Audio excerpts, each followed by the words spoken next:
안녕하세요, 뱅커 형입니다. 삼성 SK 출신 수백 명 마이크론으로 이직했다. 사실 마이크론이 HBM3E를 고객명까지 그냥 엔비디아라고 못 박아서 홈페이지에서 이제 공개했을 때 많은 사람들이 놀랐습니다. 아니 엔비디아가 3E를 마이크론한테 받는다고? 현재 3E는 그 HBM도 이제 뭐 DDR2, 3, 4, 5 있는 것처럼 HBM도 이제 그 속도에 따라서 나뉘는데 현재는 HBM3가 이제 주력이고요. HBM3E는 엔비디아에 납품을 하는 최초의 업체가 마이크론이 되는 겁니다. 근데 마이크론은 엔비디아의 그 HBM3도 납품을 못 하고 있었어요. 근데 어떻게 마이크론이 3를 건너뛰고 3E부터 3E를 바로 납품을 하냐? 굉장히 업계에서는 마이크론은 하이닉스, 삼성전자의 한 반 단계 정도, 하이닉스한테는 한 반 단계 정도, 삼성전자한테는 한 4분의 1 단계 정도 뒤처진 상태로 알고 있었는데 이거를 그냥 확 잡아버린 겁니다. 시장에서는 꽤 놀라고 있었던 일이 있었습니다. 근데 자 이제 어제부터 이런 기사들이 나오기 시작했죠. 삼성 SK 출신 수백 명이 마이크론으로 이직했다.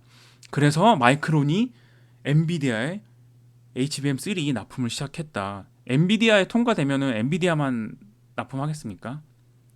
AMD도 납품해줄 수가 있고 이제 이 HBM3E를 필요로 하는 여러 엔비디아보다 이제 작은 업체들한테도 납품을 할 수가 있는 거죠. 그래서 그게 큰 겁니다.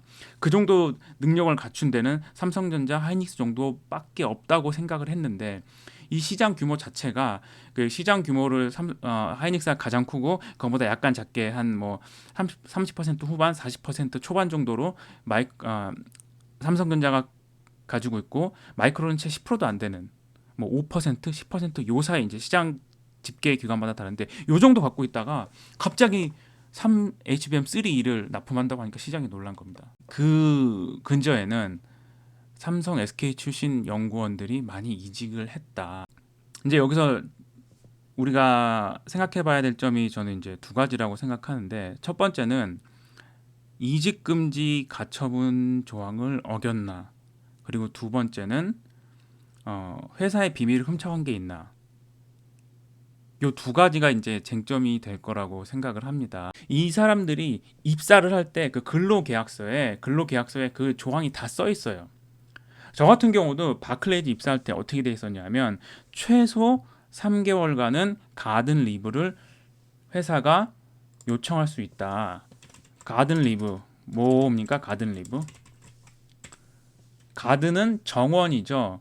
정원 가꾸면서 편히 쉬어라. 대신 우리가 기본급은 줄게. 너는 경쟁사로 갈 수가 없어. 이게 가든 리브입니다. 저 같은 경우도 최소 3개월 그리고 원하는 경우는 회사가 12개월까지 줄 수 있는 겁니다. 그러면 이게 완전 꿀이죠. 그렇죠. 저는 이제 그 3개월이었고 이건 또 이제 약간 제가 설명을 해야 되는데 자발적으로 자기가 나간다 그러면 가든 리브를 3개월을 하고요. 만약에 제가 나 골드만삭스로 가는데 아니면 UBS로 가는데 그러면 회사에서 그럼 너 6개월 가지 마. 6개월 동안 가지 마. 이렇게 할 수도 있는 거고 뭐 예를 들어서 바클레이즈의 라이벌이 지금은 아시아에서는 딱히 뭐 라이벌이라고 할 만한 유럽 회사는 없어요. 유럽 회사들이 지금 뭐 UBS도 그렇고 크레딧 스위스도 그렇고 이런 데들이 잘하던 회사들이었는데 조금 힘들어져서 예를 들어서 뭐 모건 스탠리 정도가 라이벌인데 그쪽으로 간다. 그러면 제가 만약에 중요한 회사 정보를 갖고 있다. 그러면 12개월까지도 걸 수 있는 겁니다. 그러면 12개월 동안은 회사에서 주는 기본급과 뭐 그 주요 혜택들 그런 거는 다 받을 수 있습니다. 뭐 가족 보험 뭐 이런 것도 다 받을 수 있고 의료비 다 청구할 수 있고요. 그런데 그냥 집에서 있으라는 겁니다. 해외여행 당연히 해도 되고요. 할 수 있는 그 자연인으로서 누릴 수 있는 모든 것은 누릴 수 있지만 경쟁 회사에는 가지 마. 거기에서 일은 하지 마. 너의 소속은 바클레이즈 은행이고 바클레이즈 은행을 위해서 아무것도 안 하는데 너가 모건 스탠리로 가면은 고객 정보를 갖고 바클레이즈 핵심 고객에 접근해서 또는 바클레이즈 핵심 트레이딩 전략을 가지고 네가 거기서 하면은 바클레이즈가 손해를 볼 수 있으니 가지 마. 이 하이닉스나 삼성전자도 제 생각에는 이 HBM 쪽에서 약간 그 고위직이나 핵심 그 연구 개발 쪽에 있는 분들은 그게 근로계약서에 분명히 있을 거예요. 분명히 있을 거고 가공해서 만드는 게 아니잖아요. HBM 메모리를 그 머릿속에 있는 겁니다. 그거를 코드로 짜내고 회로 그 컴퓨터가 이해할 수 있게 그려내고 이렇게 하는 건데 그거를 머리에서 담고 가야지 이거를 파일로 옮기거나 빼나가면은 프린트를 해가나 이거는 프린트를 해가거나 이거는 걸린다는 겁니다. 삼성전자 같은 경우는 제가 듣기로는 프린트가 이제 특수 용지라서 그걸 만약에 프린트해서 가방에 넣고 갈 때 그 알람이 울린다고 그러더라고요. 시큐리티 게이트를 통과할 때. 그러면 저 같은 경우에는 이제 3개월치를 받고 나왔는데 이제 기본급에 3개월이거든요. 이제 그 투자은행의 기본급은 어떻게 돼 있냐? 투자은행의 급여 체계는 어떻게 돼 있냐면 기본급이 있고 기본급의 10% 정도를 이제 연금으로 그냥 쌓아줍니다. 그리고 성과급이 이 기간 동안에는 기본급만 그 가든 리브 기간 중에는 기본급만 주는 거예요. 가드닝 해라. 그 정원이나 갖고 오면서 편하게 집에서 쉬어라. 기본급만 줄게 하는 이 기간 동안에는 그 연금은 당연히 안 싸주는 거고.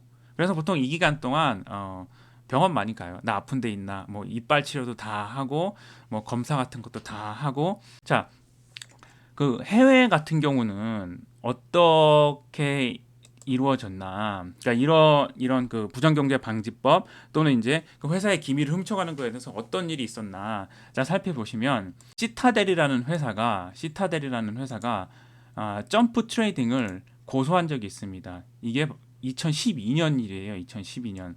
둘 다 이제 들어보셨는지 모르겠는데 시타델은 그래도 우리나라에서는 어떻게 보면 약간 악명이 높죠. 작년 2023년 6월 8일자 기사인데 118억 과징금 처분 취소하라. 미 시타델 증권 금융당국의 소송. 이게 이제 무슨 일이었냐 하면은 시타델 증권이 우리나라 코스닥 시장에서 조그만 종목들에 올리면 개인들이 따라붙으면 먼저 올렸으니까 자기들이 팔고 나가는 전략을 이용해서 한 2천억 정도 이득을 봤던 일이 있고 그거를 이제 굉장히 오래 조사를 했습니다. 이게 조사만 한 4, 5년 걸렸어요, 이거. 네. 저 싱가포르에 있을 때 이 소식을 접했는데 그러더니 2023년에 결과가 나온 겁니다. 시타델 시큐리티즈가 그 베멜이죠. 메릴 린치 그 로우 레이턴시 플랫폼을 이용해서 거래를 해서 이익을 본 건에 대해서 금융당국이 불공정 거래로 받고 거기에 대해서 이제 제재를 취한 건입니다. 시타델은 이 정도 설명하고 시타델이 점프 트레이딩을 트레이딩 시크릿을 훔쳤다고 하면서 미국 시장에서 제소를 한 적이 있습니다. 2012년에 이 시타델이 마켓 데이터 분석을 이렇게 쭉 해보니까 이거 우리가 하던 건데 지금은 이제 안 하는데 그 팀이 이제 나가서 이거 우리가 하던 건데 그런 비슷한 플로우가 계속 보이는 겁니다.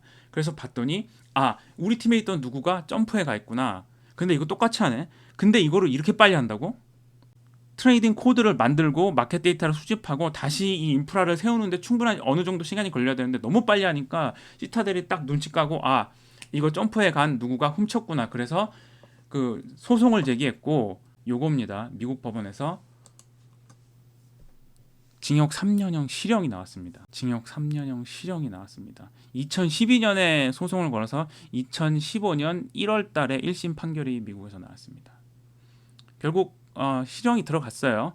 이 해당 중국 트레이더인데 시타델에서 벌던 전략을 그대로 갖고 와가지고 점프에 가서 했는데 그거를 가지고 시타델이 소송을 걸었고 결국 징역 3년형을 받게 된 겁니다.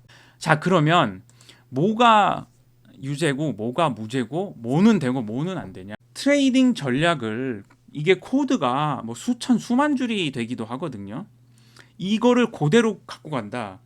그 보통은 못 갖고 가죠. 저희 같은 바클레이즈 같은 경우에도 아예 그 소프트웨어 자체를 설치하려면 그 중앙에서 통제하는 그 소프트웨어 그 통제 시스템에 내가 요청을 해서 그거를 내 컴퓨터에 내려주면은 해당 컴퓨터에 그것만 설치가 되는 거고요. 그리고 USB 이런 건 아예 꼽을 수도 없습니다. 꽂아도 동작도 안 해요. 인식도 안 하고. 그러니까 갖고 갈 수는 없어요. 근데 보통 이제 이런 게 어떻게 발생하느냐? 그 워크 프롬 홈이라 그러잖아요. 집에서 근무할 때 얘네들이 이게 막 사진을 찍는 거예요. 그 있는 그 트레이딩 코드나 트레이딩 전략이 있는 거를 막 사진을 찍어가지고 그걸 가지고 그 너무 많으니까 뭐 다 찍기도 힘들겠죠. 그걸 가지고 다른 회사에 들고 가서 바로 시작하는 겁니다. 우리나라도 이제 뭐 핵심 그 전략이나 이런 거는 아마 그 워크 프롬 홈에서 접근을 못하게 막아놨을 수도 있어요. 보통 이제 그런 경우도 많고, 그 하이닉스 삼성전자도 이 설계도가 들어가 있는 아주 그 핵심적인 그 메인프레임 PC는, 메인프레임 워크스테이션이나 이런 거는 아마 막아놨을 수도 있습니다. 그 리모트 그 워크프롬 홈을 한다 그래도, 재택근무를 한다 그래도 그 접근을 못하게. 근데 이제 이런 것들을 계속 장기간에 걸쳐서 막 그 종이에 써가고 사진을 찍어가고 그래서 해간다. 이거는 그럼 만약에 밝혀지면은 무조건 매우 엄격한 잣대를 들이대서, 우리나라가 이거에 대해서 실형이 나오는 경우가 있는지 잘 모르겠는데, 미국은 그냥 다 무조건 실형입니다. 그러니까 설계도 가져간다, 그냥 무조건 실형인 거예요. 그리고 설계를 그리는 능력, 이거 어차피 내 머리에서 나온 거잖아요. 트레이딩 전략 내 머리에서 나온 거잖아요. 이거는 내 머리를 그럼 놓고 가야 되나? 놓고 갈 수가 없죠. 근데 대신 기간이 이연되는 거잖아요. 마이크론이 3E를 이번에 발표를 못하고, 만약에 어떠한 그 기술 탈취가 있었다고 칩시다. 근데 기술 탈취가 없었다고 하면은 6개월, 9개월, 12개월이 늦었으면은 그 기간 동안 삼성전자 하이닉스가 3E, 4가 더 4나 그 이상으로 뭐 갈 수 있는 시간적 기반이 있었다고 칩시다. 그럴 수 있기 때문에 어차피 모든 걸 다 막을 수는 없다. 그런데 기업들이 경쟁하기에, 그 공정한 경쟁을 하기에 일정 기간을 벌어주는 거고, 이 은행이나 이런 데서 막는 것도, 세일즈면은 핵심 고객한테 접근해서 그 고객이 이탈하지 못하게 하는 시간을 벌어주는 거고, 트레이딩 전략은 그만큼 더 수익이, 그 해당 전략이 잘 워킹을 하면 그만큼 시간을 더 벌어주는 거고, 거기에 대해서는 법적으로 어느 정도 안전장치를 마련해 둔 겁니다. 자, 고객 리스트를 만약에 내가 프린트를 해간다? 이거 무조건 걸리는 거예요. 이걸로 문제가 됐던 그 직원을 제가 본 적이 있어요. 그 바클레이즈에서도. 그리고 고객 리스트를 머리에 외워간다? 이거는 어쩔 수가 없죠. 그러면 뭐 가든리브가 3개월이면 3개월 동안은 접근 못하는 거고, 6개월이면 6개월 동안 접근 못하는 겁니다. 근데 그 이후에는 뭐 경쟁하는 거죠. 아, 그럼 더 잘해주지 직원한테. 거래 전략 이것도 마찬가지입니다. 라인 바이 라인을 훔쳐가면 안 되는 거고, 내 머릿속에 있는 걸 거기 가서 다시 만들어야 되는 거죠. 처음부터 끝까지 데이터 다시 수집하고, 회사의 자산을 이용해서 데이터를 수집하고 다른 직원들과 코워크를 해서 똑같은 걸 만들어낸다 그래도 그게 이제 최소 몇 달 또는 1년이 걸릴 수도 있는 거니까. 긴 영상 시청해 주셔서 감사합니다. 수고하셨습니다.